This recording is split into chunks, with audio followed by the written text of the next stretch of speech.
When somebody tells you their favorite studio is BioWare, which BioWare are they talking about? Is it the BioWare that made the original Mass Effect series? Is it the BioWare that made Baldur's Gate? Is it the BioWare that made Dragon Age Origins? Because I hate to break it to you, that BioWare is dead. And most of the people who made those games are long gone. Because here's the actuality of the situation. Studios don't make games. People do. We tend to say things like, oh, I trust BioWare, or oh, I trust Bethesda, or oh, I trust Naughty Dog.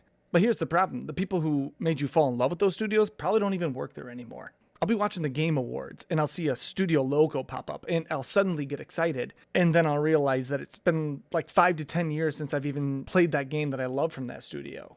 So can I even trust that studio anymore? I've been burnt left and right in the past from similar situations. Most gamers become fans of logos. Rockstar, Bethesda, Insomniac, CD Projekt Red, Blizzard, Naughty Dog, list goes on and on. But companies change constantly.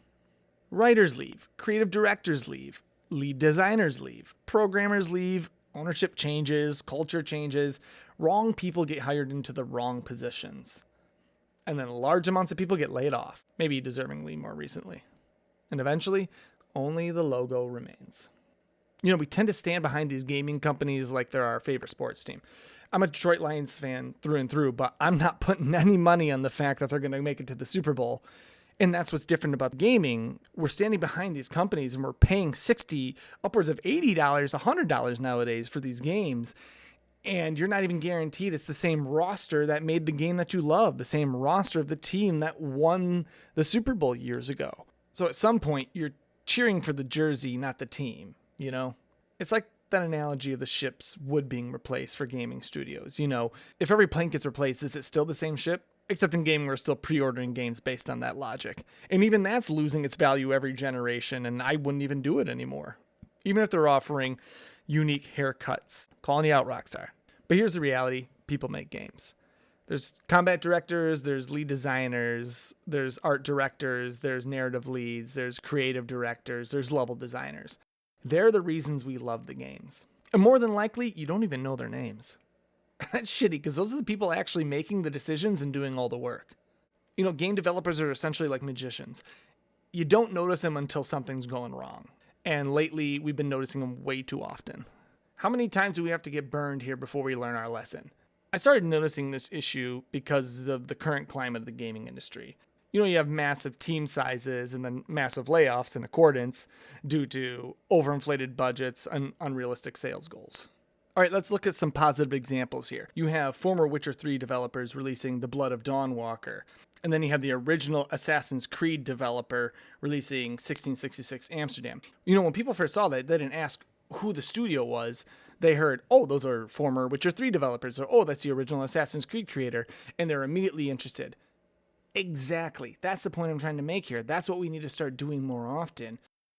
I couldn't even tell you the name of either of those studios. It's irrelevant because I know the pedigree that those individuals hold, and that's what's important here.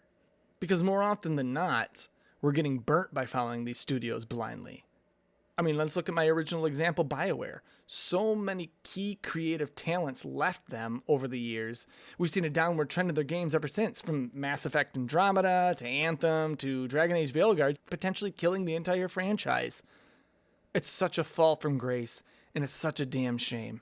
Because what the original BioWare team was making there was unmatched. Nobody was able to challenge them and their creative direction. And now look at Bungie. They used to be top dog. Then they left Microsoft, kept making successful games when it came to Destiny. And then they were acquired by PlayStation. They were overvalued, in my opinion, and ever since have not been able to match the value that they were given, and have just floundered ever since with Marathon and how they handled the Destiny 2 shutdown. Which is a shame.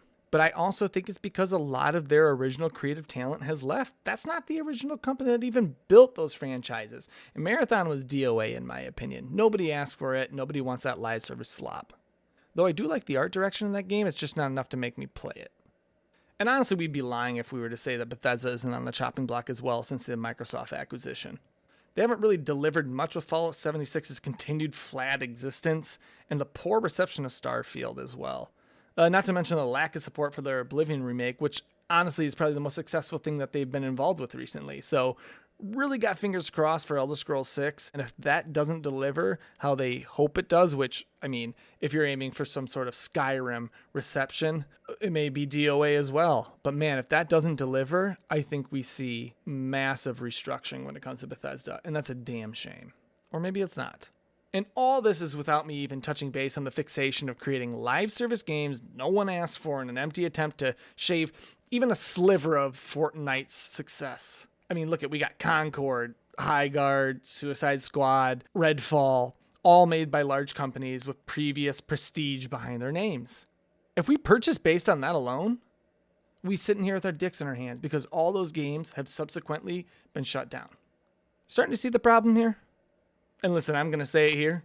They're hiring all the wrong people for all the wrong reasons in all the wrong positions. And that's all I'm going to say for now. I don't want to stoke the flames too much. But I bet a couple of them have blue hair. This isn't all doom and gloom. There are exceptions. Sometimes studios do keep their DNA. Capcom has been an absolute heater that cannot be touched. Everything they make is gold. From Software rarely misses, if ever. And Nintendo somehow keeps reinventing a plumber's escapades and keeping it interesting and charging $80 for it. And we keep fucking buying it. These companies have maintained a fairly consistent creative direction, but even so, they've either kept incredible creative leadership or they've built a culture that consistently attracts and develops it. They stick to their morals and convictions and they don't sway from the formula that got them there. It's like when TV series are announced for gaming properties and the writers proudly state how they've never played the games. Dude, I can't think of a quicker death sentence than to ignore the only reason the property even has the success and ability to be translated into another medium. Like, how arrogant are you to ignore the original author and pretend that you know better?